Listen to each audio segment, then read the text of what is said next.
I don't understand. Oh my. What? I'm looking at my show closing spectacular, Okay. and I don't understand it. Well, I'm not gonna. I like being unsullied when I get to that part, so I'm not gonna look at it. I'm wearing my limited edition Everyday Linux Ooh. shirt. It's now a rare commodity. It was Is there always a any rare left? commodity. Sure, anybody can go order as many as they want, but since I'm the only one who ever ordered it, No, I have one. oh, okay, that's right. You bought one. They're just too dang expensive. Such as anything that's custom printed, though. Yeah. Well, custom printed in small numbers. I can't. There's this box here, and it's casting this shadow right here, and I haven't figured out. Maybe if I move the light over other side of the box, I can't figure out how to get that shadow. That's the only. Otherwise, it's like a pristine blue screen behind me, except for that shadow right there. Right. I see it. It's there. There. Right. See right there. That's it. Sorry. You can squish it, and I squish you. All right. Let me do a quick audio check on the stream. All right, there's audio on the stream, and we are talking stuff.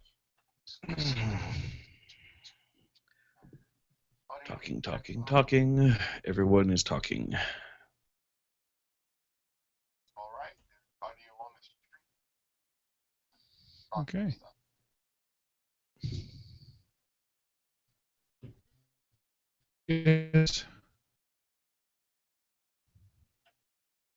It's amazing how, with a near perfect blue screen, Google backgrounds just. I mean, what's the excuse for that? They suck? Is that what you're saying? There is a huge difference between the blue around me and the black, but it's not looking at color. It's looking at something else. I don't know what. Yeah. Well, if it were green, though, you would probably be better. Maybe. I've never had a green screen.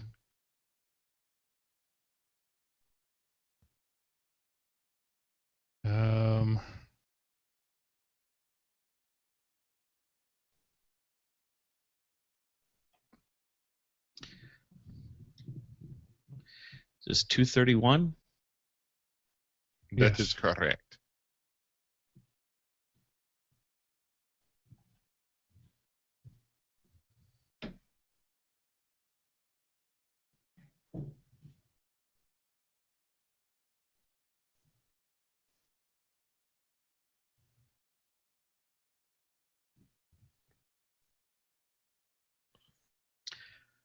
All right. I'm going to give my recording a start. So, starting recording. Okay. Yeah. Well, now I don't have to worry about forgetting about starting it. That's a fine idea, Bubba. The old man in the mountain is coming home.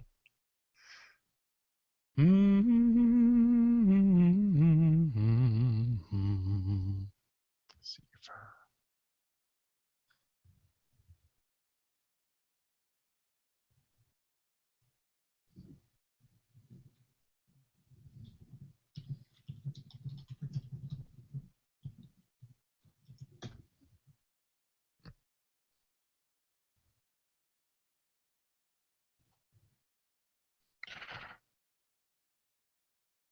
I want to turn that off. Click on it again. Whatever you're trying to turn off. At for the bottom Hangout. of it, there's also a thing that says remove all effects. Yep, that too. Okay, where did it? There we go. There they are. Remove all. There we go. Well, it was fun to play with. I usually don't have a problem with most of the effects, just the background ones. All right. I don't know why I opened Firefox when I meant to open Audacity. I guess those icons really do look similar. Let's see. Let me do the preemptive power cycle.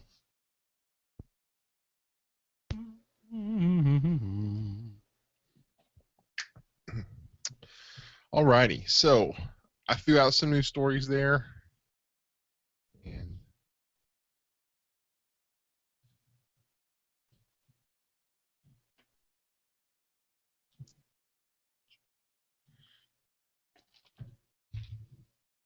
All right, the recorderators be recorderating.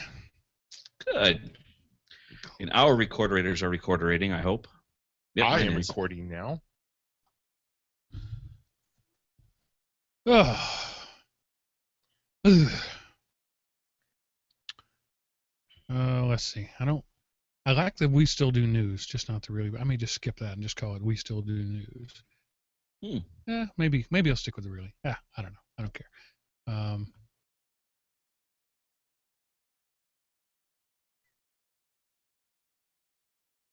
Let's see. I don't really have anything to talk about. Interesting. Did you know, Mark, that our connections between you and me are slow? At least according to Skype. I'm not getting that indication. I just got it. That's all right. I mean, doesn't surprise me. I have pretty limited upstream, 1.5 megs. And I literally cannot get better here. All right. I got the email. I got the thing. I got the thing. Okay. Let's do this. Turn the thing. No, the other thing. Turn the knob on the thingamajig. Or like the Nerdist. Katie, roll the thing. You ever listen to that one? That's how he starts the show. Katie, roll the thing. All right. Here we go. Starting podcast now. Hello, everyone, and welcome to GeekRant, episode 231. We still do news. Really? Recorded. Seth, you suck. That was when it was recorded. It was recorded. Seth, you suck. You didn't see that? I didn't.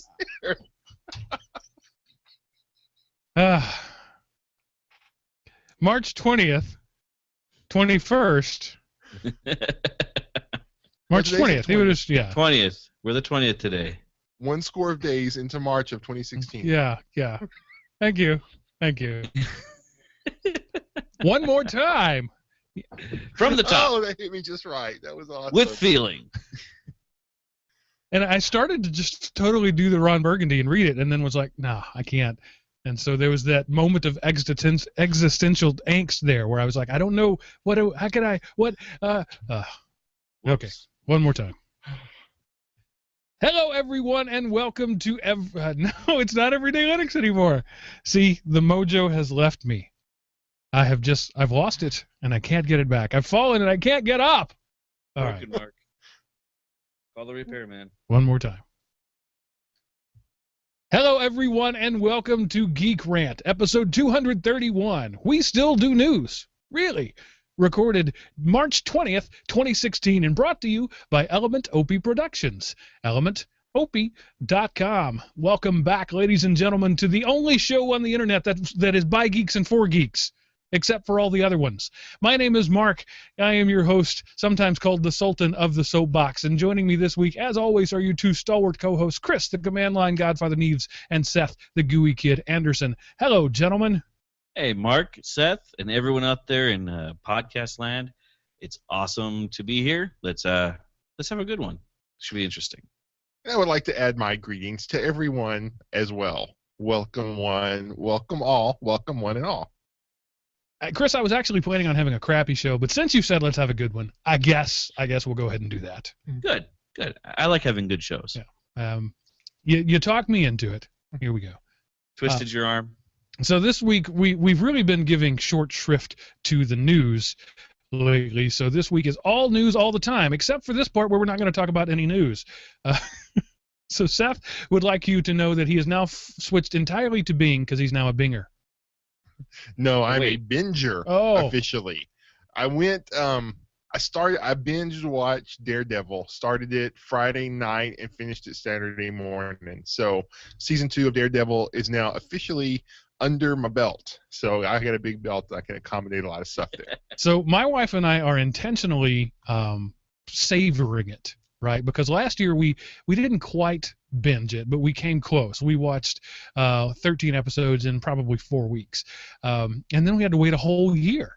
So we're going to do 1, maybe 2 a week, but we're going to treat it as if it were a TV show that was released over this period of 13 weeks. I don't know how long that'll last, because at the end of, we just watched episode 1 last night. At the end of that one, it was like, oh wait, I got to see what happens. So we almost broke the rule right there off the bat with episode 1. It's amazing how that happens. I mean, no spoilers, but to me, overall, it wasn't as strong as the first season, but they do the cliffhangers superbly. It's like, wait, it's getting good. Next week. And then, so they do that really, really well. So I'm only 1 episode in. I don't, just already, before I even saw the first episode, I was pretty sure it couldn't be as good as the first season, because the first season was so rich and they really took their time to develop essentially 2 characters, really one more than the other. And just reading the previews, I know that we're going to have the Punisher and we're going to have Elektra, and Stick makes a return, and there's the whole, what is it, the Hand, the Stick's gang, I don't even remember what they're called. But just from reading the previews of it and the talk, I know that they've already taken on too much. And so it's not going to be as good. But that probably means it's going to be faster paced, because the first one was really slow. Now, the first thing I noticed about this first one was it was only 48 minutes. The others were right up to an hour, 50, 55, 60 minutes. So they've already seemed to take a more TV-friendly approach to it, except for the gore and language. So it's never going to be on TV. The other ones are longer. So. Okay, it's just the first one. All right. Yes. And the nice thing about a Netflix or HBO or any of those things, not where there aren't commercials, is you can take your time and you can tell a story. People are in it for the long haul. It's not just a 44 minutes and done. So I really appreciate the freedom there. If it's a 40-minute show, it's a 40-minute show. If it's a 65-minute show, it's a 65-minute show. And all the really good HBO miniseries, and up until just the last few years, it's been HBO and a little Showtime that's been doing that. The Band of Brothers and Sopranos and the Dragon one, Song of Fire and Ice, Game of Thrones. They all have been playing with time as it fits into plot instead of fitting a plot into a time, and I appreciate that. And Daredevil appears to be going along that route. It's a different showrunner, different writers, so I'm a little apprehensive. And Seth, you kind of confirmed that it's not as good, but it's still, I bet, pretty good. It's still good, yes, and it can't live up to the first one. It hasn't, or it didn't, but it was still good.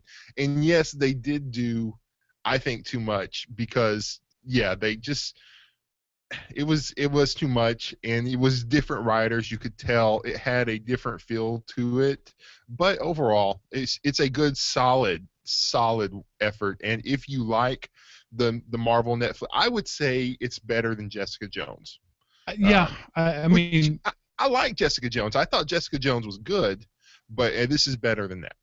I was pleased to note that they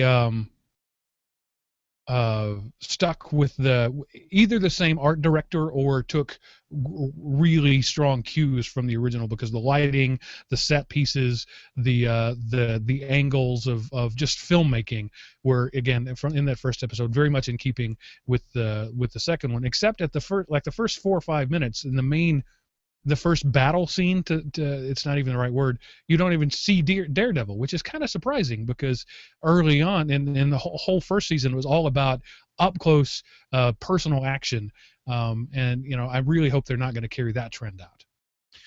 No, there's a lot of personal action. Yeah, okay. In this, so.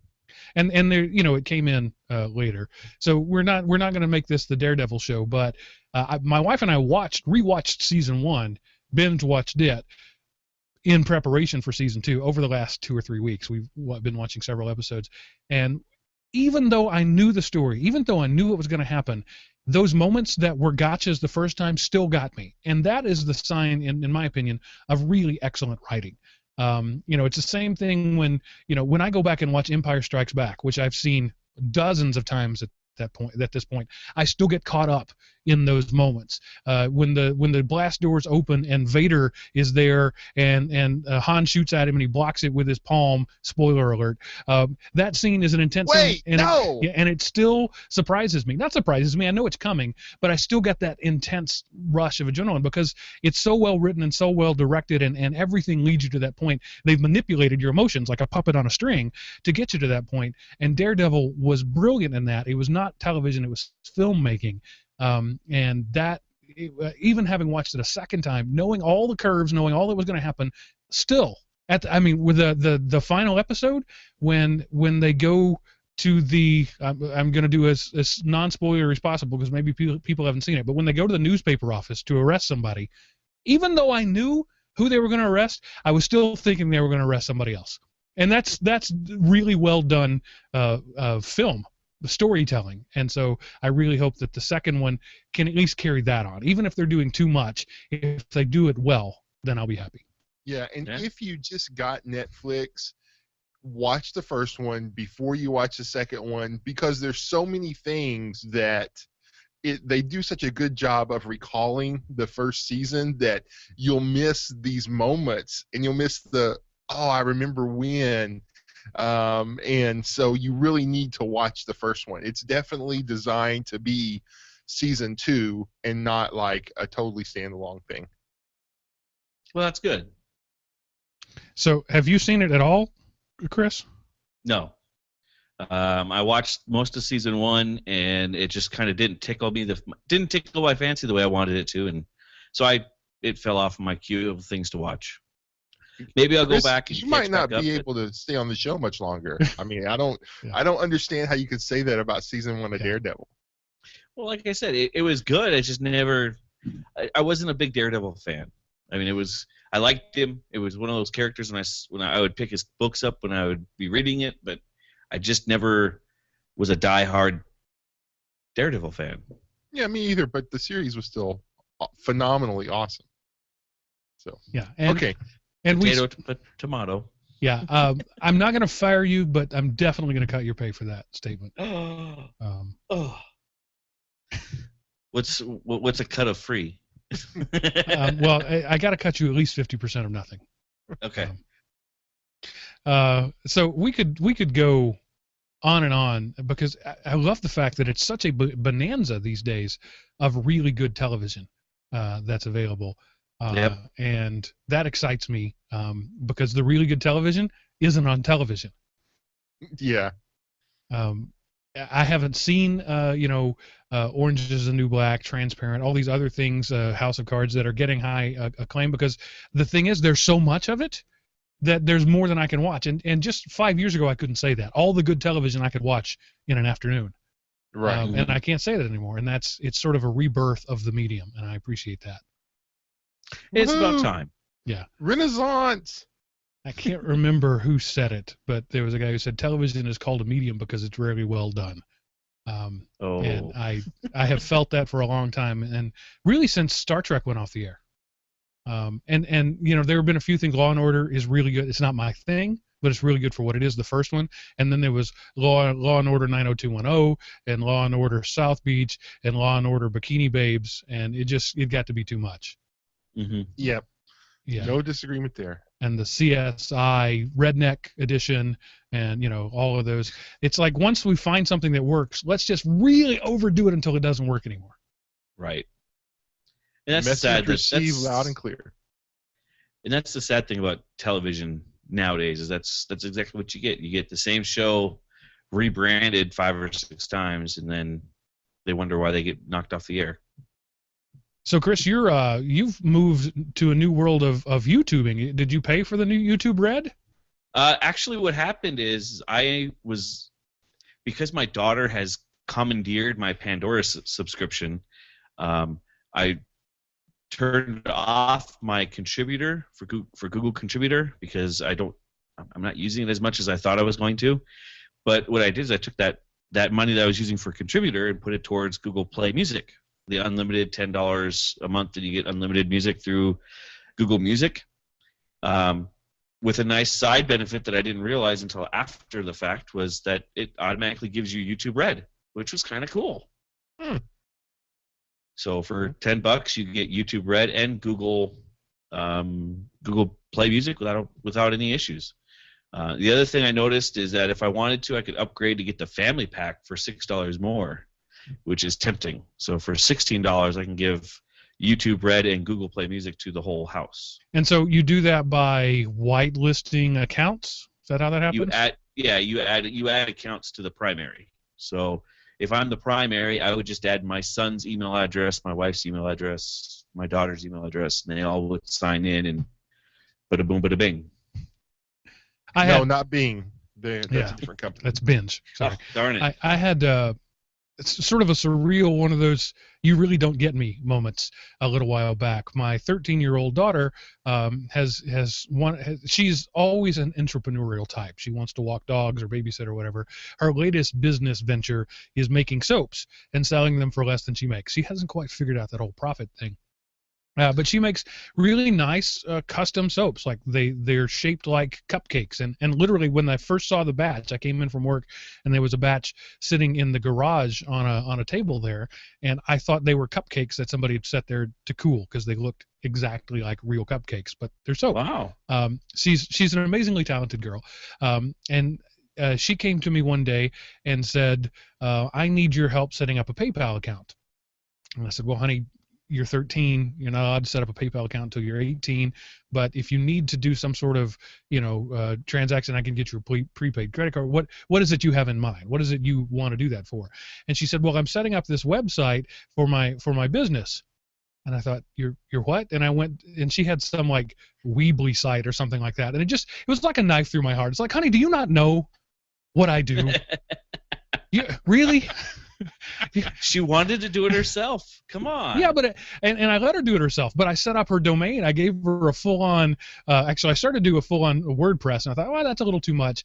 That's probably going to overwhelm her. So I set her up a Google Sites site under the family domain. There you go. And it's still hers to do with as she please. And I told her, I'm not going to give you any instruction. I will help you if you get stuck, but I want you to get stuck. I want you to experiment, and I want you to fail. And when you get frustrated, because you should get frustrated is when you learn, come to me and I'll help you out. So rather than setting it up for, and she'd gone to one of those sites where it was just a theme, a template or whatever, and all you put in is like a title and a couple of entries, and that's not building a website. So it was just kind of it was both made me proud and broke my heart at the same time that she wanted to go build a website, but she had chosen Weebly to do it. Really? So should have went ahead and set her up with a Bitcoin wallet as well, so she could take there you that. Go. I guess there aren't any governmental regulations around that. Of course, to link it to a bank, you would have to be 18. Yeah, but you don't have to link it to a bank. Right. The Coinbase, you don't have to, and then I don't remember the other Bitcoin wallet I opened up, but just on blockchain, you just basically need an email address. Yep. So I'm not going to take her down that road just yet, but it was just one of those things that at one point, I guess that's what the web is to 13-year-olds. Any place they can post something is theirs, and there's no concept of owning your data or anything like that. So it was kind of instructive to me that I've not been doing my job as a parent in educating my kids in the world in which they are immersed. Right. They're full-on users, and that was kind of a sobering moment. But anyway, I just thought I'd bring that up. You were talking about getting your kids more on the web, and it just reminded me of that. She now has a full-on web presence with her full-on domain that she owns and can control, and she's super excited about it. But she didn't know it existed, and that was a failure on my part that she didn't know. Sure. You just said your kids are users, Mark. I did. Yeah, I don't want them to be users. I want them to be creators. I would say it doesn't sound like a user anymore. That sounds like someone who's dabbling and playing. Right. So that sounds like a large portion of the tech's out there. And that's the whole point. She has a very low frustration threshold, and she tends to give up at the first sign of difficulty. And I'm really trying to coach her through that, because people who do that grow up to be losers, plain and simple. As soon as something gets hard and they quit, those people are losers. And I don't want my daughter to be a loser. I wanted to teach her that failure is part of success and frustration is part of learning. Yep, that's what I did with my son in his Minecraft. He was asking me how to do all this stuff, and I'm like, well, you have the documents right there with the how-tos. Go ahead and take a look. See if you can figure it out. And he's gotten to the point now where the only time he comes to talk to me is if he goes, I don't understand what that is. You know, a terminology or something. He's like, what is that? And then once I describe it and explain it, he goes, oh, okay. And then he disappears for another 5 hours. So you're taking your kid to school as you yourself are going back to school. Kind of. Yeah, I'll be adding some things to my list of to-dos with I'm going to be trying to go get some more certs to put under my belt. Found out that work has some opportunities that I didn't realize were there. So I figured if they're going to help, I might as well take the help and get some more certs under my belt. So I got a couple in line, a couple of Linux ones, a couple of ethical hacker ones. Stuff like that. Yeah. Cool. There's 3 different courses for the CEH, and we'll see. It's one is very current and is marked as an advanced class, so it's like maybe I'll start with the other ones that are a little more basic, and then we'll move up to the super current advanced stuff. And even though they're not paying us to anymore, now seems like a good time to plug our friends over at the Linux Academy. If you're just wanting to start somewhere, you can't do better than $20 a month Linux Academy. Or however much it is now. It might be $400 a month, but I doubt it. So I'm pretty sure our URL is still there and still discountable. So Seth, you got all handy in your world recently. Went from bits to bricks. Yeah, if you're responsible for the maintenance on a house, how many times have you done this? The bathroom toilet is dripping, so you go to adjust the thing, but you can't because it's rusted out, so you have to replace the flapper valve, but then you can't shut off the water because you realize there's a leak above it, and then when you get down, you notice that leak's been there a while and the floor's rotted out, so you end up replacing part of the flooring and doing some major plumbing. So it was kind of cool that I remembered how to do all that. So, go to a Home Depot and then go, I'm going to need that, and I want to buy some of these because I know I'll make a mess up on the cut. And then, so you get everything, and then you go home and you commence to being a plumbing carpenter.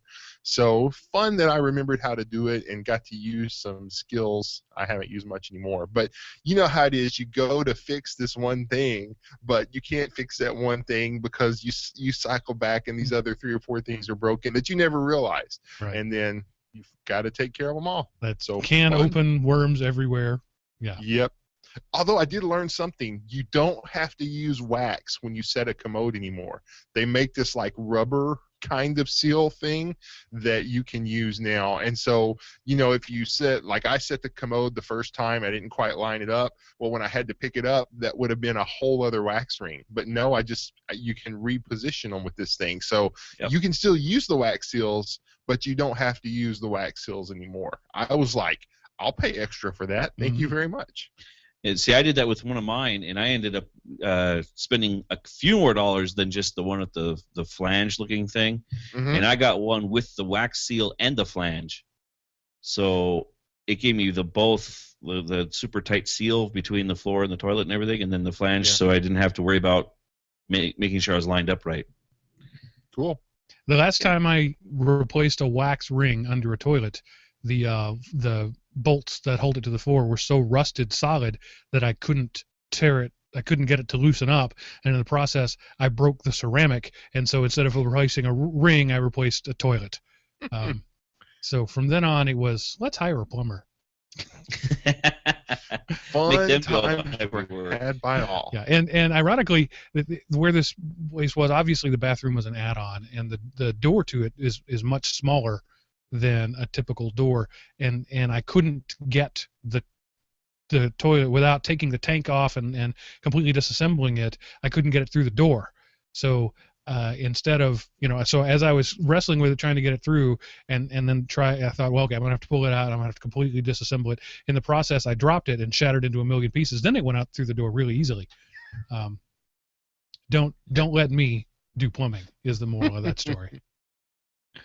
So let's talk about a little bit of news, starting with some old stuff that still is interesting. How about the world's largest SSD drive that nobody can afford just yet? Yes, Samsung now is shipping a 15 terabyte SSD, and it fits in a 2.5-inch, space, so it could be an internal drive, but 15.36 terabyte capacity. Future versions, they plan to come out with future versions that are only half that and smaller, and it has 16 gigs of RAM embedded. So, just in case the 15 terabytes isn't enough, they'll throw a little RAM in for that. But I just thought that was like, holy crap. That's just crazy. That was speechless. That much solid state storage is just nuts. Yeah, and the Ars Technica article says if you have to ask the price, you can't afford it, because comparably arranged products cost about $1,000 per terabyte. So we're looking at $10,000 to $15,000 for one disk. Right. But man, could you imagine that, like in a RAID 0 array, just like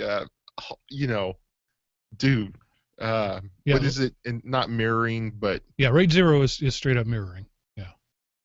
Wait, no, 0's striping. RAID 0 is 1 striped. is mirror. Yes. Yeah, mirroring. that was the word, striping. Can you imagine striping SSD, the kind of read-write you would get?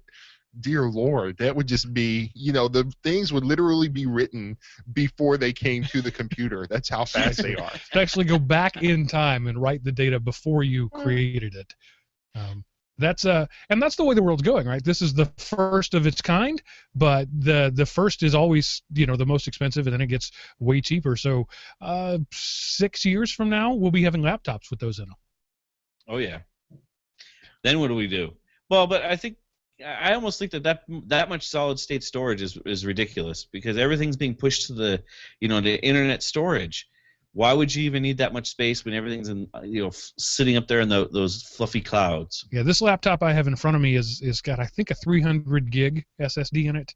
I could look really quickly and find out if I cared at all, but it's fine. I never think, oh, I need more space, because people just when we create things, or when I create things, I shove them straight up to the cloud or back them up somewhere else, so that it's less important to have tons of storage locally, unless you're in the storage business. But if you are in the storage business, a 15 terabyte SSD that's going to run cold and have lightning fast performance is for you, and it's worth $10,000.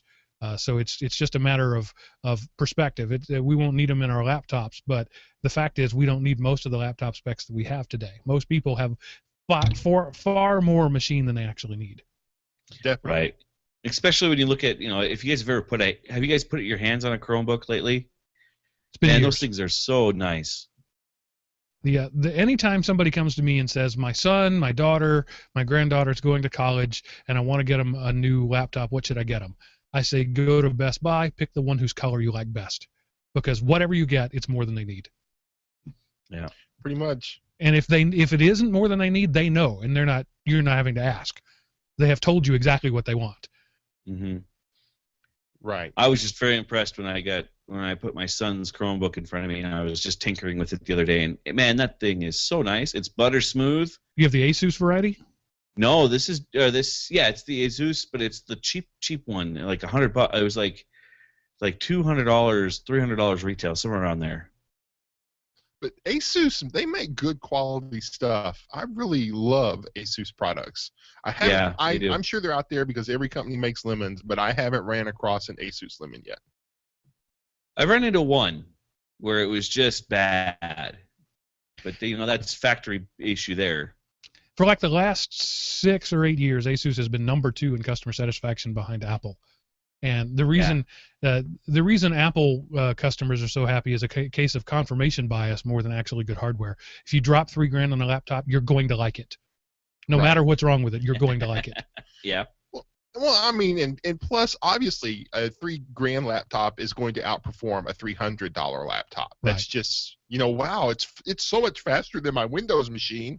Like, really? the specs don't have anything to do with it. It's just it's such a better machine, right? Yeah, put together a $3,000 Windows machine or Linux machine, and it'll be pretty darn impressive too. Yeah, I've done that. Did you guys see it's been around for a little while now, but it just sort of popped up on my Google Plus feed, the 32 node Beowulf Pi cluster? I've seen it. Yeah, it's been around a while. Yeah, it's pretty cool. A guy built a Beowulf cluster with 32 Raspberry Pis, and he's got 4 giant fans on it. And he says in the video, "I don't really need it, but they look cool."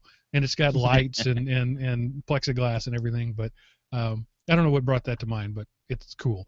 So let's talk about something that's not so cool. TP-Link says no more open source firmware for you, and they blame the U.S. law on it. Yeah, they did. Rather than taking the time to engineer the controls that the FCC calls for to ensure that, third-party firmware, you can't use it to crash a plane or whatever, they just said, okay, we're going to limit third-party software or firmware for this and won't be able to do it. And, of course, they get to blame the FCC for their laziness. So, but yay, TP, that's the internet dies. The death of 1,000 cuts. Their cut number 978. We're getting close to the 1,000, I tell you. Yeah, so instead of imposing hardware limitations, they want to put the cheapest unconfigured chips in there and control it via software, and then make sure you can't put your own software on it. I don't blame them for this. They're just no longer the hacker's router, and I'm not really sure TP-Link ever was, but now they're not forever. Right. They've always been the drop-in replacement type things. You really don't do much to them. And the Softpedia says FCC rules make TP-Link take a drastic step. A, this isn't all that drastic, and B, yawn. Yeah, it's more like FCC. They're like, guys, do y'all want to fix this? I go, wait, hold it. Somebody did a quick Google search and said, we don't have to work. We can phone this one in, you guys. So, yeah, FCC justified their lack of whatever the good term there is. And moving on to another Softpedia story, Yahoo is dying. Finally, again, still, I don't even know what the right adjective is. It's just more proof. I mean, Yahoo, for me, the point that I just wrote them off was whenever I went to my Yahoo page and I went to the movies and I couldn't sort, all the theaters I had listed were gone, and now I had to pick a film anyway. But they're closing down Yahoo Games as of May 13th, 2016, which, before there was a lot of stuff. You could go to Yahoo, and like the whole reason I have a Yahoo email address is I was at a training class and the guy sitting next to me was playing dominoes on Yahoo Games. I was like, I want to do that. So I created a Yahoo email account and started playing dominoes while the guys up there talking about Word and Office and PowerPoint and stuff like that. And but yeah, so now now the rise of the mobile phone, there's games everywhere, and there's other websites that do the browser-based games much better than Yahoo does, and most all Yahoo's was Flash-based, and since everybody's killing Flash off, they just decided to shutter it. So it's just one less thing Yahoo does that would make people want to come to their site. So it's just a company trying to figure out who they are. Originally, they were a directory, not a search. A directory, right. And you had to go list yourself in the directory. And then they wanted to be a media company, and they never really did that super well. They still, it says their core services will be mail, search, Flickr, Tumblr, news, sports, finance, and lifestyle. So they're still trying to be a media company, sort of, but with mail thrown in there. And I don't know how heavy their mail is, but it has come to the point that you kind of judge people by their email addresses. And when you see somebody with a Yahoo email address, you know that either they've had it like Seth for 20 years or close to it, or they're just techno idiots. That's the judgment I make when I see a Yahoo address anyway. They're either graybeards or idiots, quite possibly both.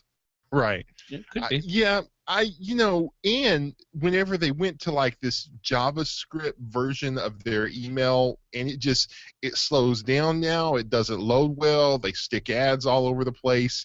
Their email service has gone to crap.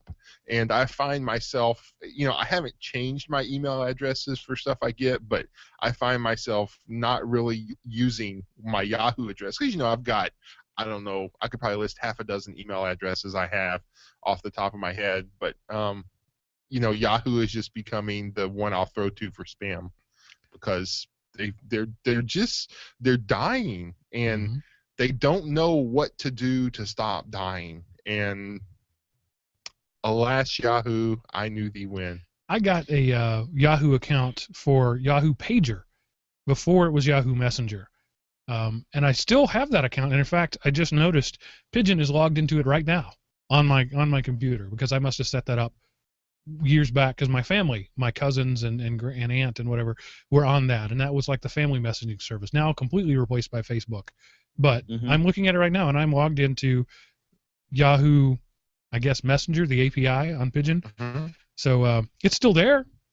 It still works, I guess. But, only guys like me would even remember that it's there. Well, and the question is, honestly, who is really using Instant Messenger anymore, too? That Yahoo is one of the Instant Messenger clients that was huge there for a little bit, and now that was gone the way of MSN Messenger and ICQ and all the other ones. Yeah, we do. The only thing that has held up through the testament of time is IRC, and that's only because us graybeards don't want to let it go. Or neckbeards. That too.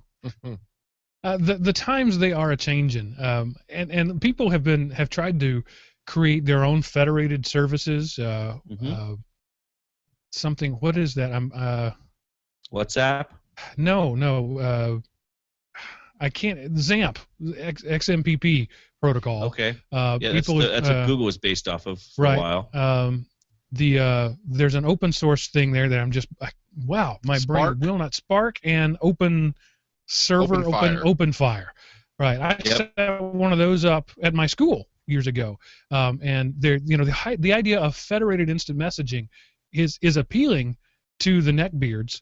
But what you end up having is the regular people go, why do I need that when I just have Facebook Messenger?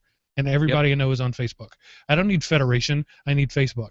And I don't like that as a guy who wants to own his stuff and own his thing. I'd rather have my own OpenFire server set up in my basement. But that's an awful lot of work, and the fact is nobody's going to do it. Yeah, and who's going to change over to it? That's the other thing. You don't have critical mass, so... And but that was the thing. The nice thing about XMPP was Yahoo supported it, MSN Messenger supported it, Google supported it, everybody supported it until they didn't, and now they don't. And it's too bad. And it's too bad that they dropped it because it was a good protocol. Okay. I remember those days. Alas, poor Yahoo, we barely knew ye. They never used you. Apparently, they barely knew themselves. So. Yeah, that seems to be a lot of problems with people, customers or not customers, but sites of old, is that they seem to have lost their mojo. Even Google is no longer a search company. They haven't been for a long time. First they were a search company, then they were an advertising company, and now they're trying to be a hardware company? They recognize that they can't be an ad company forever. So you can't be a 100-year company doing the same thing. Kodak, Hewlett-Packard, all these companies that have been one thing and have pivoted and had to pivot. If you're a 100-year company, you're going to go through many changes. Even Ford, right? They're still a car company, but the cars they're producing now is certainly not the Model T. So they've pivoted in the same industry many, many times. So I get that why Google and Yahoo would want to do that, but they seem to really have a hard time finding, because they grasped onto something so early that before there was anything else, they didn't make a market. They grasped onto a market, and when that market went away, they don't know where to go next. Google happens to have billions of dollars to waste, essentially. Yeah, they spray and pray. And it's going to work out for them in the end because they're smart people with lots of money. But none of their shots, their hardware, their self-driving cars, none of those things even have a glimmer of profit on the horizon. That doesn't mean that they're bad ideas. just means that Google is headed the way of Yahoo, just slower, I guess. I wonder how much like the brain drain culture plays into it. People leave this company because a company would rather they don't want to promote you and pay you more money. It's like, we got you when you were nothing, and you're always going to be nothing here. If you want more money, go somewhere else. And so what they do is they bring in this high priced talent and kill these other projects, but can't get theirs off the ground. And so you have these very smart people don't commit to anything long enough to develop an idea and to see it through, because it gets back into that, this quarter mindset on the balance sheet. There isn't a time to develop these things. How many times is there a product that seems like it's really cool and then it goes away before it ever did anything, because it didn't make money fast enough, somebody dropped it, and then maybe it comes along later by a different company, or it just kind of gets swallowed up because everybody wants to be a part of a startup, and you want to leave your company to make more money somewhere else. That the mercenary things, they go around killing companies, raking in money. And Yahoo used to be an it company to work for. Back in the day, but it is no longer. It's now a bleep company to work for, right. And people can't seem to get out of there fast enough. We should do a show on companies, technologies, ideas that died in their infancy, that were good ideas that died. That would be an interesting show, I think. That would take too much work. I don't want to do a show like that. Somebody write that down. Oh wait, I don't have anybody. I don't have people. So we talked a little while back about the fact that ransomware has come to the Mac. Well, now security vulnerabilities have come to malware in itself in the iPhone, which has been a pretty safe place for now. But the cool thing is they're actually using Apple's own DRM to hurt them. Yeah, in the past, most of the things on the iPhone were because they were jailbreaked or jailbroken, anyway, or at least early paroled or something. And so Apple's response was, you screw with the device, it's your problem, we're not going to work on it. But now they do this thing where they impersonate the keys from the device, and even if you remove that app from your phone, if it was on there at one time, they can still have those keys, and then they use it to install basically a Trojan on the computer that impersonates iTunes and installs these malware apps on it. And it's something that's been around, so it's not like a real easy kind of set it up in 5 minutes type hack. Not quite phishing, but not quite spear phishing, somewhere in the middle. And anyway, it was just an interesting story. So it looks like, there is no bulletproof OS, there's no bulletproof platform, there's no bulletproof walled garden. If something exists, there's a way to get into it. And so I just wanted to bring this up. And then I found several other stories about Apple, but I thought, I'm not going to bash Apple. I just wanted to do this one to just bring it up, people. Be careful what you put on your machine, because you can do things right and still get the wrong results. So you just got to be careful. One of the things, as I'm reading this article now, that seems to be what's biting Apple in this is their insistence that you tether your mobile device to a computer, and that seems to be how this works. Something on the computer masquerades. Those of us in the Android world, we stopped doing that years ago. We don't tether to computers anymore. Maybe originally you might use a computer to help transfer data from one phone to another, but Apple has been so insistent on that, only very recently allowing Wi-Fi syncing, but still syncing to a computer. And I think in no small part of that, the reason was they want everybody who buys an iPhone to buy a Mac. So they're hoping that the popularity of one device can drive sales to another. But it's kind of an odd thing that it is still a mandated requirement to get the most out of any Apple device. You have to have iTunes on a PC somewhere. And this looks like their marketing ploy is turning into an Achilles heel. Yeah, that's why I called them semi-smartphones, because you couldn't do anything to them unless you had a computer to manage it. And I was like, well, then it's not a smartphone; it's a semi-smartphone. So, right. And if I've got a gigahertz plus chip with 4 megs of RAM, 4 gigs of RAM rather, and storage and a full-on OS in my hand, why do I need to connect to anything to do anything? And Android phones early on had the same problem. They needed to connect to the web or connect to a computer to activate, but that was abandoned so long ago. And now it's just odd to me that they're still mandating that, and maybe this will change that? Question mark. It probably won't.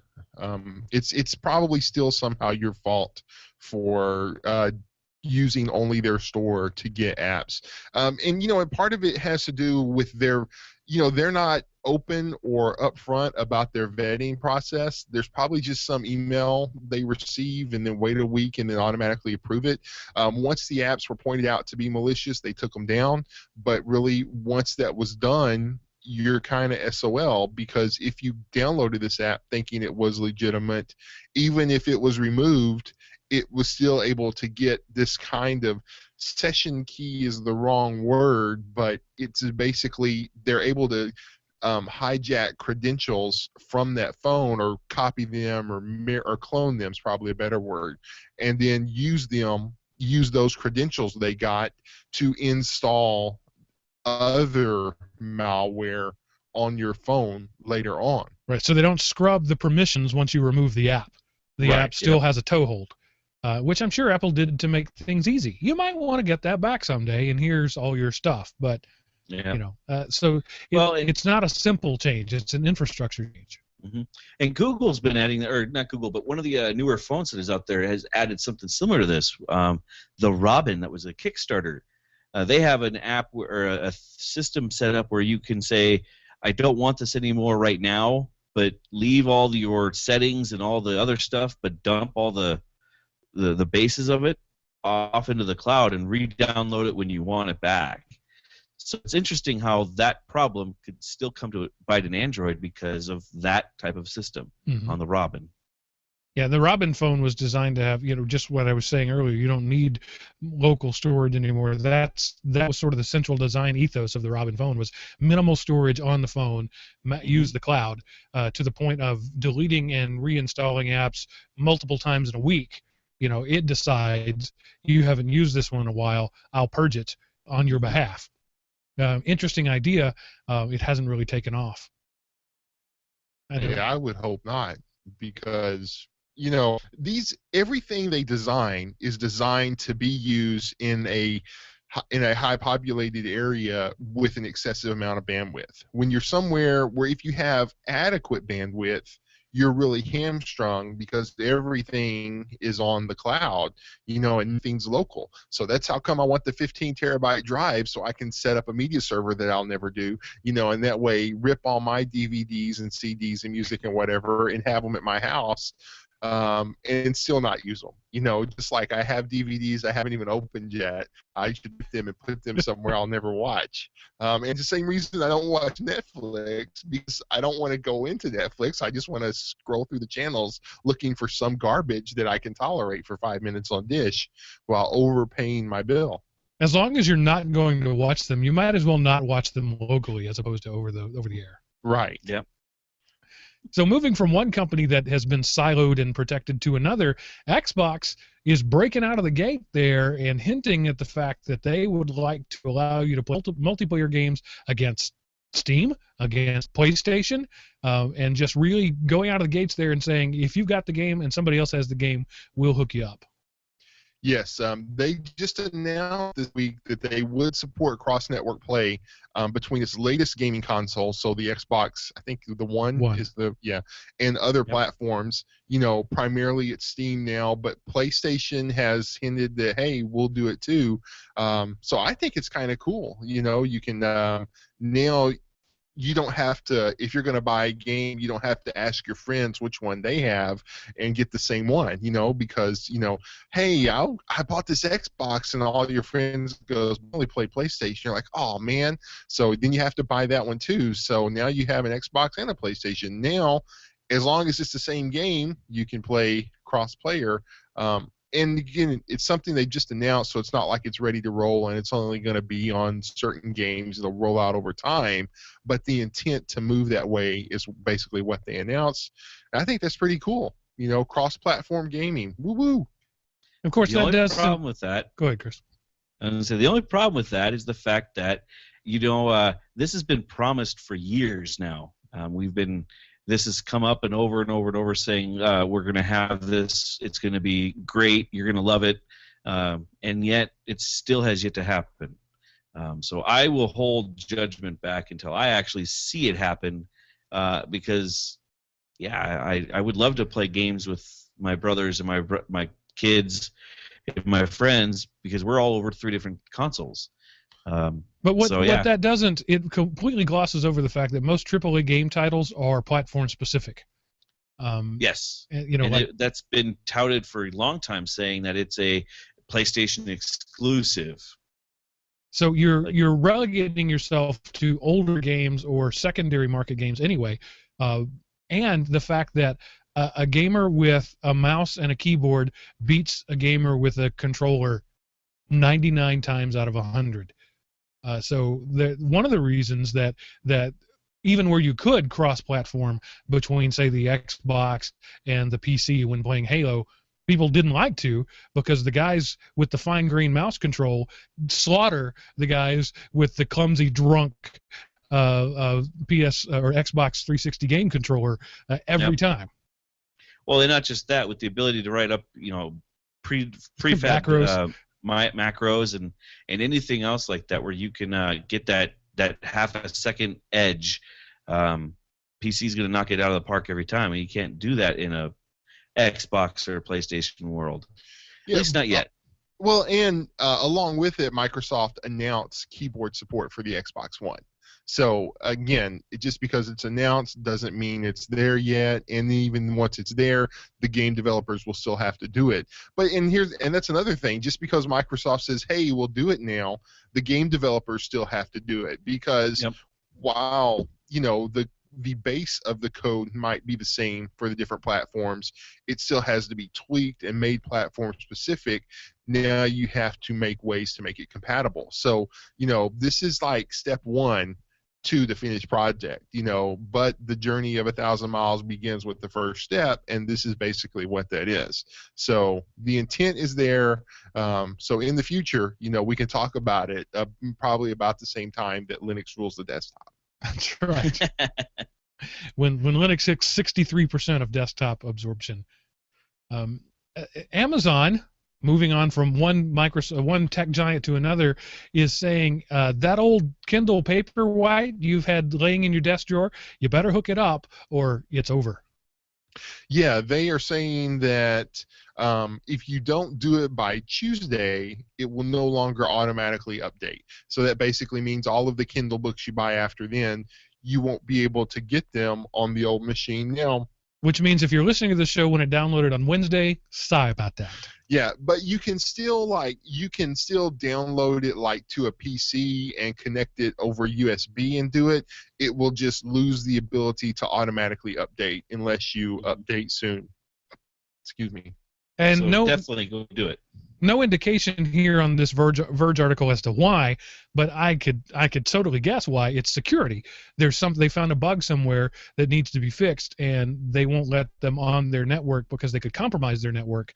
And so they're pulling the plug until they're updated. That's what I think is happening. Oh, and that would make sense. That would make sense too of why that would happen. That's why the option is there to upgrade over a PC. The nice thing about these Kindles is there's really nothing in them other than the battery that can die. The e-ink screen is essentially immortal. They don't burn in. They don't wear out. They don't run out of e-ink lubricant.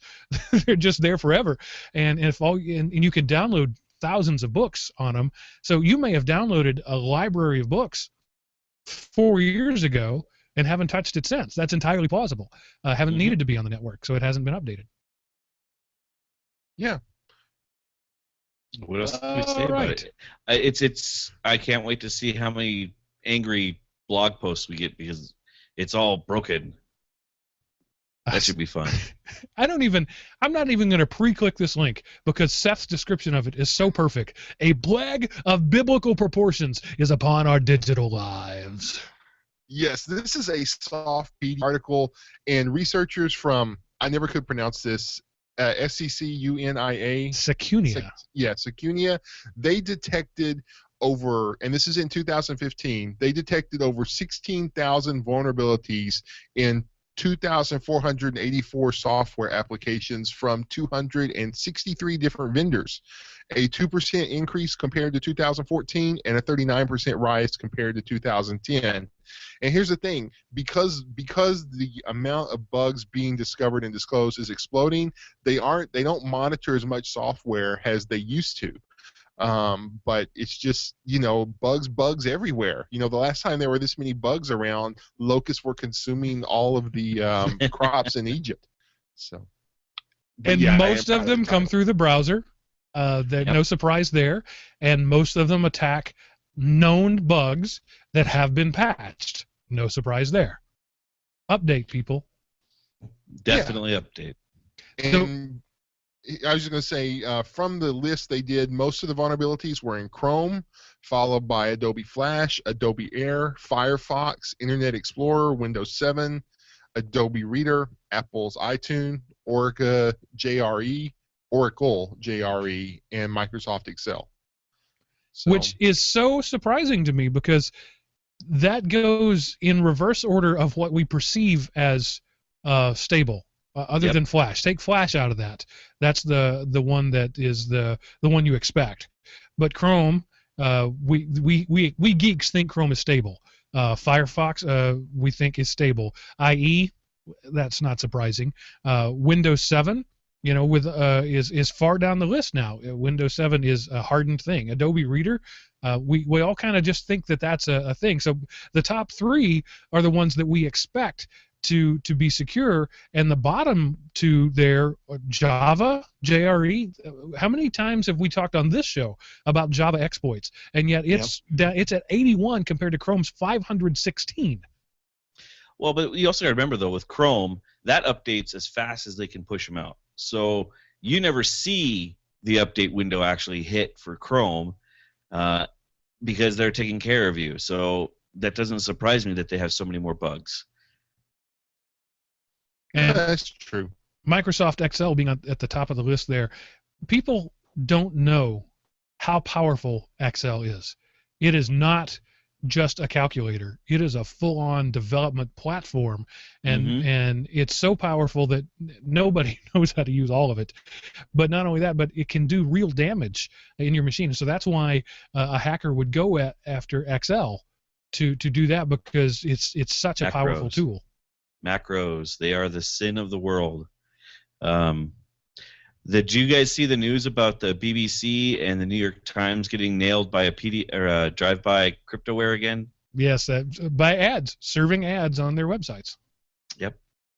And we've talked about this before. You vetted the company 6 months ago, and they changed their stuff, and now they're dropping in stuff, evil stuff, and you don't know it because you already vetted the company and you did your due diligence. But too bad, so sad for you and all of your visitors. Ads need to go away for a lot of reasons, and that's one of them. Or the type of ads that we have now. Advertising is a good thing. I am pro advertising, but the way that we're doing it clearly doesn't work. Yeah. At least not for law-abiding people. So, I don't even know. It's gotten so good at wrapping his links in a riddle, wrapped in an enigma, surrounded by a conundrum. And I didn't have time today to go look at his link, so I just have to read it and hope he's going to take it. Is HTTPS really HTTPIS? And the I there stands for insecurity, because attackers can hijack roughly 95% of all HTTPS connections, and that is because of missing or improperly configured strict transport security, HSTS. And this is, we've talked about this before. In order to be backwards compatible, you can configure which protocols you allow to connect to your server.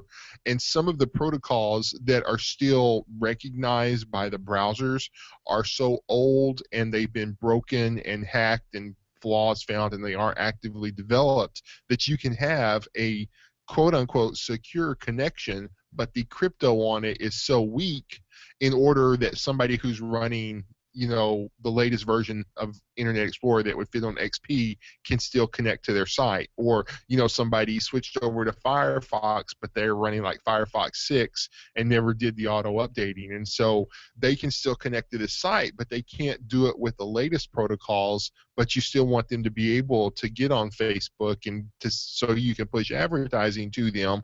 You lower the security standard of your site, and somebody can say, hey, our first choice is no security. Our second choice is crappy security. Our third choice is bad security. Do you allow any of those? And then they go, yes, we do. As a matter of fact, we allow bad security. So then they connect, and then some type of man-in-the-middle attack can see, oh my gosh, I can break this code on my fingers. I don't even need to use a computer. And then they've pwned your session. And now all of your bank balance belong to us. And so you, the user, see a secure, strong AES 64-bit or 128-bit connection, because that's what you've got to the hacker. Right. That's the classic man in the middle. To you, everything looks good because they want to make sure everything looks good. Yep. And so it's a little alarmist here to say 95% of all today's servers, well, actually, the headline was 95% of all HTTPS connections can be hacked. But really what they mean is 95% of all servers they checked accept bad security. Those two really don't go together. To say that we accept bad security is not to say that you can hijack a connection to all of them. You can be a man in the middle using poor connection to 95% of the servers they surveyed. That's wrong, or it's not correct to say that means that you can hack 95% of the connections.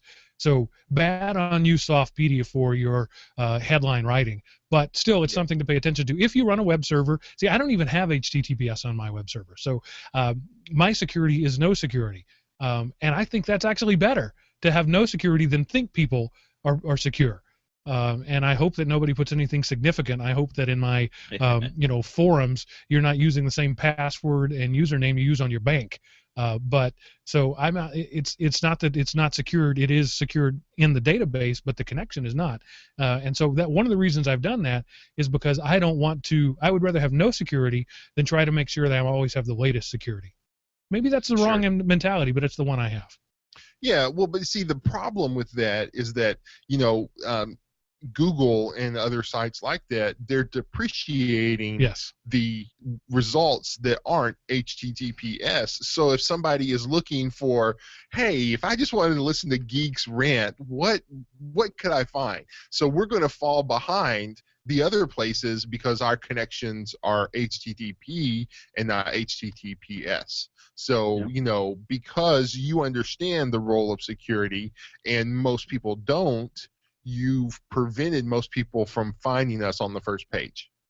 And that's an oversimplification, but that's in a nutshell what's going on. On the latest version of Chrome on Windows, I don't see it yet on my Linux machine. When I go to my own website, I get a little it's just a little icon that is like a green circle with a line through it, if I remember correctly. And when you go there, it says this site does not offer security. So yeah, at this point, it's just a raise the flag. And people would say with things like Let's Encrypt, why wouldn't you? Well, I'm on a shared server. I don't have full access to Apache. That's one reason. And the other is I don't want to. If it comes to the choice between maintaining encryption for data that is not important, I mean, everything on my website is public. You log into the forums to post something publicly. That's the whole point. If it comes to that, I will just outsource that to some other service and let them worry about it, because I'm not willing to, for what I do, for things that I do in the public, I don't see the point, and I actually think it's mildly detrimental to secure it. Not hugely, but mildly. Yep, I don't disagree. And and even though when you add that security, you add a little bit of complexity, so it slows it down a little, but that's negligible with most of today's speeds. Just wanted to throw that out there. I wouldn't even count it as you're degrading the service, because with how fast our computers and servers are now, that Right. time is almost, you can't even feel it. That's why, yeah. That's why, but I just wanted to throw it out there just to add some more crap to the article. And I am still working on moving over to a DigitalOcean, having my own virtual server. I'm that's going slowly because you people don't pay me enough to quit my day job. If you did, I'd be all over this. But so that is something I'm working on. And when I have my own server, I will have some encryption on it. But for right now, it's just there's the effort to value is in the negative. Yeah. And moving on, this is one that I've actually looked at myself. It's pretty cool. Western Digital has their own Pi-based hard drive. Yes, and it took me a while to catch this, but it's a 314 gig device. It's based on their 500 gig platform, but because the Pi is limited in power and things, it's designed to run on a lower power, and the one cord USB and all of that. And so for a limited time, the suggested retail price is $45.81, but there's a limited discount of 31.4% for a net price of $31.42. The 314 gig hard drive comes with a 2-year limited warranty and is available along with Pi Drive accessories through the company's website. If you are so inclined to add a hard drive to your Pi computing device, they've released the Pi 3 now that is, I think, like twice as powerful as the Pi 2. Mm-hmm. And this is a spinning disk drive. It's not an SSD, if I remember correctly, but it's made for sharing, right? They have their Sky Drive? No, that's Microsoft. I forget what they call it, but it's a drive designed to plug into the internet and be shared. So you've got your own, own cloud, or back in the day, I bought a Pogo plug. That's what this is. And 300 gigs isn't a lot, but if you just need like your Dropbox kind of thing to plug in there for $30, jump on that sucker. That's the cost of a Pi, by the way. So for slightly more than the cost of a Pi, you can get a Pi with a 300 gig drive. It's not bad. Not bad. Definitely go out and get it if you're in the Pi world. If you need it, it's a no-brainer. If you don't need it, there's no reason to. But at $31, why not? Give it to somebody else. Some geek in your life wants it. Well, there's no reason you couldn't just stick this in a regular computer. It's not like throw the Pi away. Like it's a different language. You could just get a computer or just get a hard drive, and you have a 300 gig hard drive for $30. Yeah, plus a Pi. Does it? It comes with the Pi, doesn't it? I don't think so. Okay, I misunderstood. I thought it came with the Pi. No, that would be super cheap. All right, so never mind what I just said there. But yeah, because I was like, what are you talking about? I don't understand. But I didn't actually read your article. I had read about it previously, and so I was remembering poorly. I hate when that happens. It happens more as I get older. Yeah, it's amazing, isn't it? My Passport. Thank you, Rick, in the chat room. That's exactly the one I was thinking of, the My Passport drive, which comes with its own Dropbox-ish software on it. I'm a big fan of Western Digital drives. Haven't been for a long time. I used to tell people that of all the years I did enterprise work there for the school, thousands of hard drives. Every failure I ever had was on a Western Digital drive, but that was because 99% of the drives I bought weren't Western Digital, so I kind of skewed the numbers there. But the few times I strayed from it and did like a Seagate, I had more trouble with those than with Western Digital. Especially the Black series are really high quality drives. I'm a big fan of Western Digital. Yep. Yeah, that's definitely one of their better brands, is the Black. Yeah, the Caviar Black. Good stuff. Mm-hmm. And the Caviar Green was apparently low energy, made for servers. I never tried that, but Western Digital, they're both inexpensive and high quality, or at least they used to be. I haven't bought one in a while. See, when I was buying a lot of hard drives for the school, I would always buy, depending on, it was blacks for the desktops and greens for the servers. And the greens were great. They just ran at a slower speed. So instead of being 7,200 RPM, it was 5,400 RPM. So I had some 10K RPMs drives. It sounded like a jet engine taking off when I spun that thing up. The Barracudas? The Raptors. The Raptors. That's what it was, Raptor. I had a RAID 6 array, that was striping plus redundancy, double redundancy, running 10K drives. Dang. Not only was it loud, it was hot. It generated a lot of heat. I bet. But it was cool. It was hot but cool all at the same time. So that's it. That's 10-ish news stories. I didn't even bother to count them all. Good and true. Seth did his job. We've been ignoring him for a while now. I do want to say that my feedback on the last show, the GeekRant Gets Political, has been way lower than I expected and more positive than I expected. So clearly we didn't do something right. We did a political show and nobody's cussed me out about it yet. Something's not right. I did have, and I'm not even going to go look it up unless I can find it just while I'm ranting here. But a guy whose email address was, here it is. His name is Think GNU, and he was talking about my saying that I'm fed up with Linux a few shows back. And he's the last line of his email says, "You ignore many issues regarding the privacy and freedom issues surrounding the uses of various online services and Chromebooks to do your computing." And the only thing I have to say to that is, yes, I do.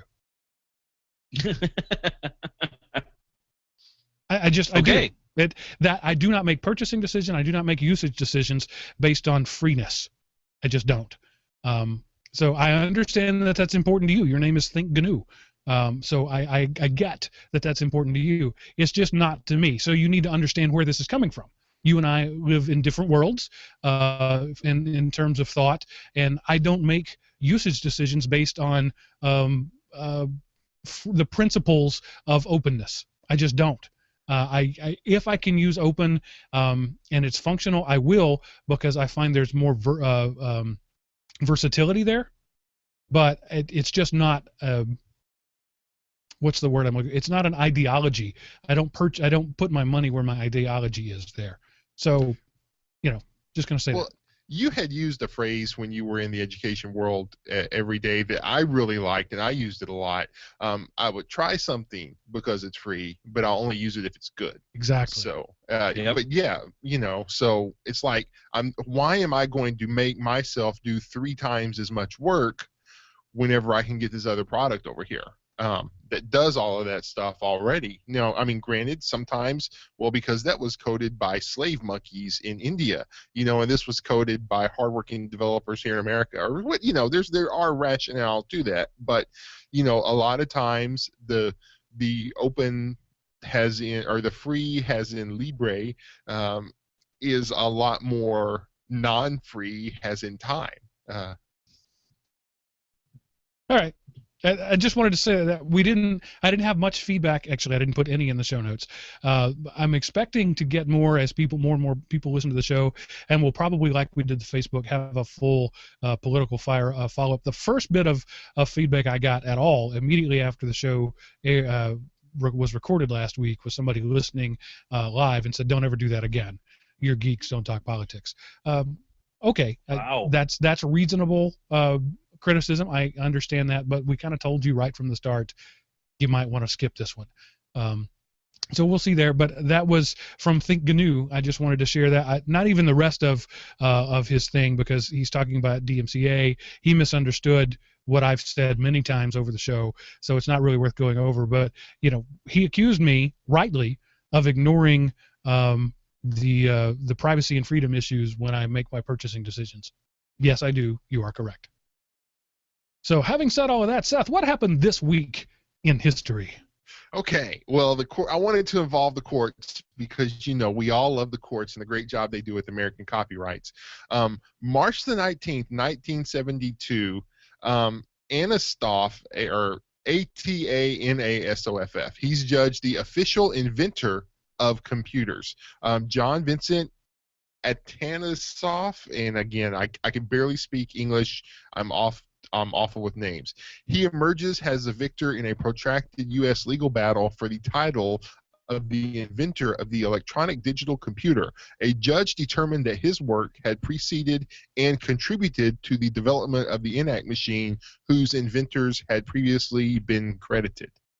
So And that ENIAC happened was this week in history. 48, somewhere around there. So he'd been fighting that battle for almost 30 years. Wow. Right. And of course, it was commissioned, or it was unveiled in 48. It took like 4 or 5 years for them to actually build it from the time they started. So the work on the ENIAC started, long time before that, like during World War II. But yes, that happened this week in history.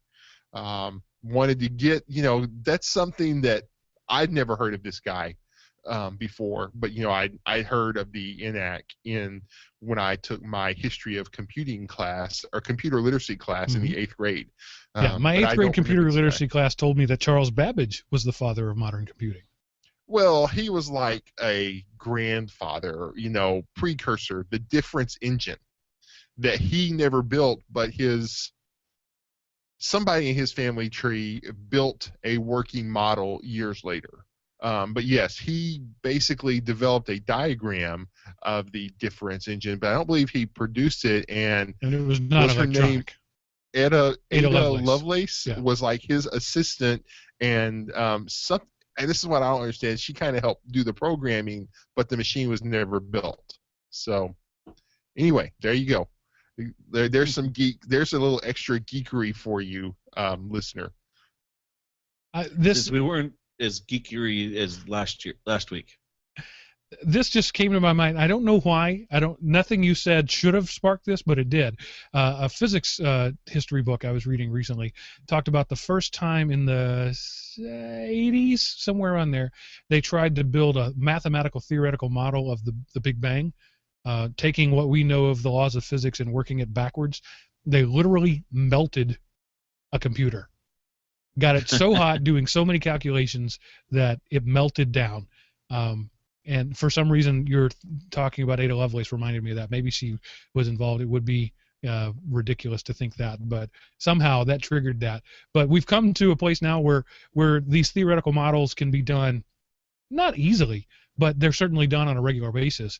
But there was a time when it generated so much effort on the part of the machine that it literally melted itself in the process. There's some history for you. There you go. Uncredited. Yeah, Don't want to know where or the date. May have dreamed the whole thing. But there's my This Week in History. This epoch in history. So, Seth, tell us what you have brought this week to lower my productivity so that you look like a better hiring option. Okay. This is deepblackhole.com. You really have to have sound. Otherwise, it makes no sense. It's not a weird, obnoxious sound. Just to understand the website, you have to have sound. When I played it in Chrome, no sound came up. Oh, well, it would be because I had it muted for the hang. Okay, anyway. But anyway, it worked fine. I just now realize why it didn't work in Chrome when I did it before. But deepblackhole.com.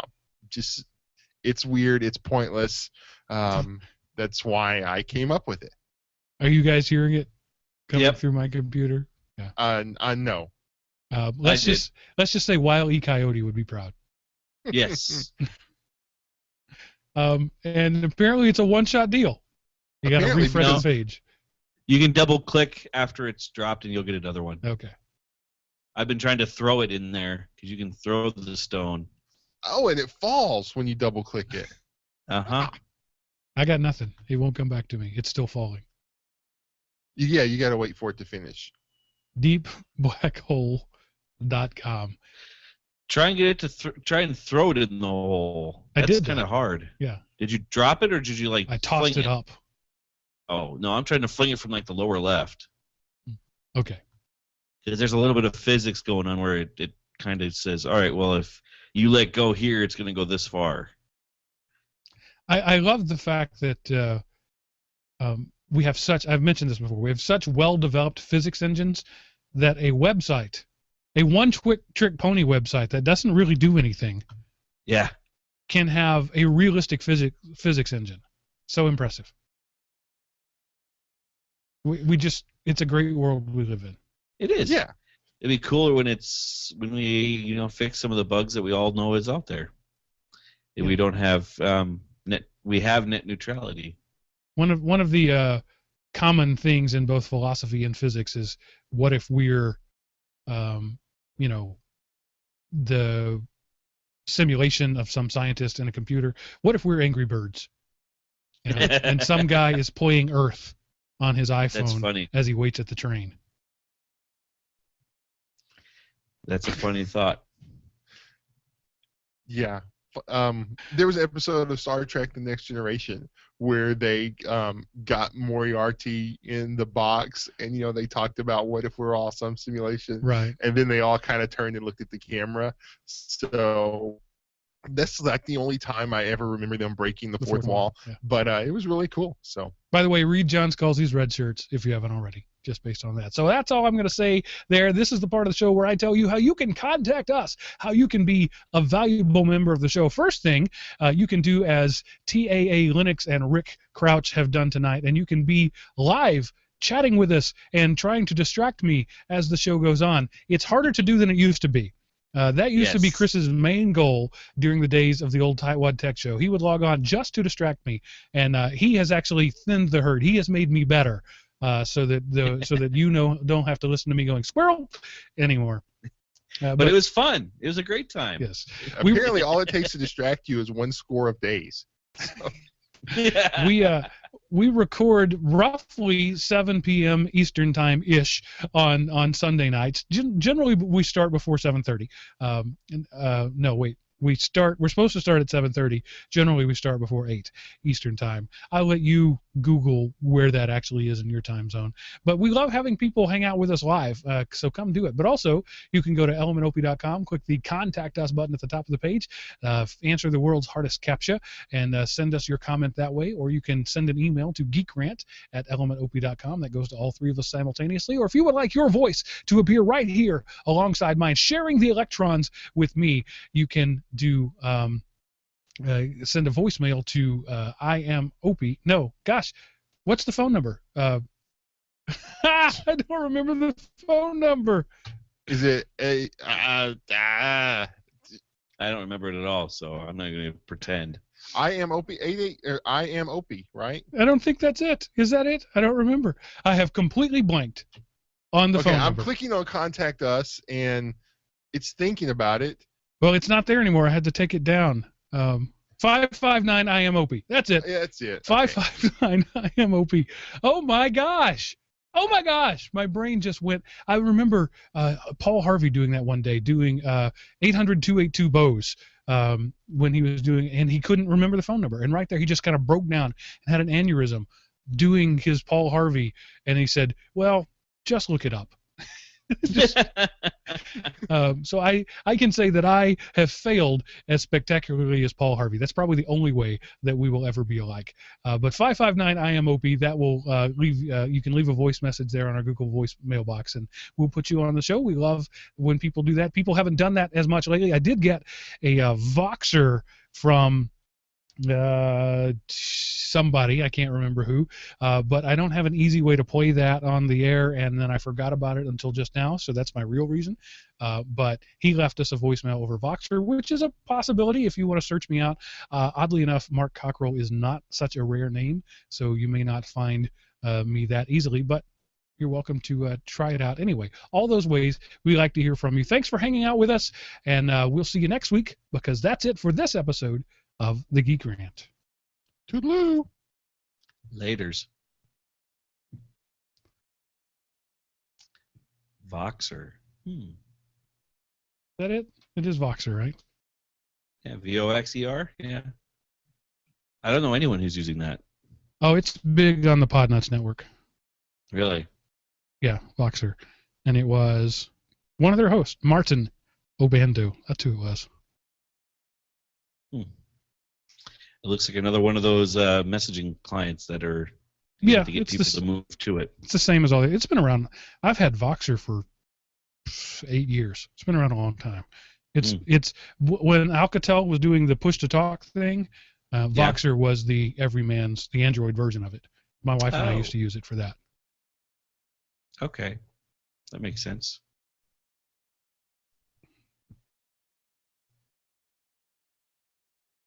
So Rick and TAA Linux probably still haven't heard the end of the show yet, because they're so far behind. So I'm not going to hang up on them just yet. But I guess I can stop the stream. So anybody watching later, thanks for hanging out with us. We'll see you next week. Bye.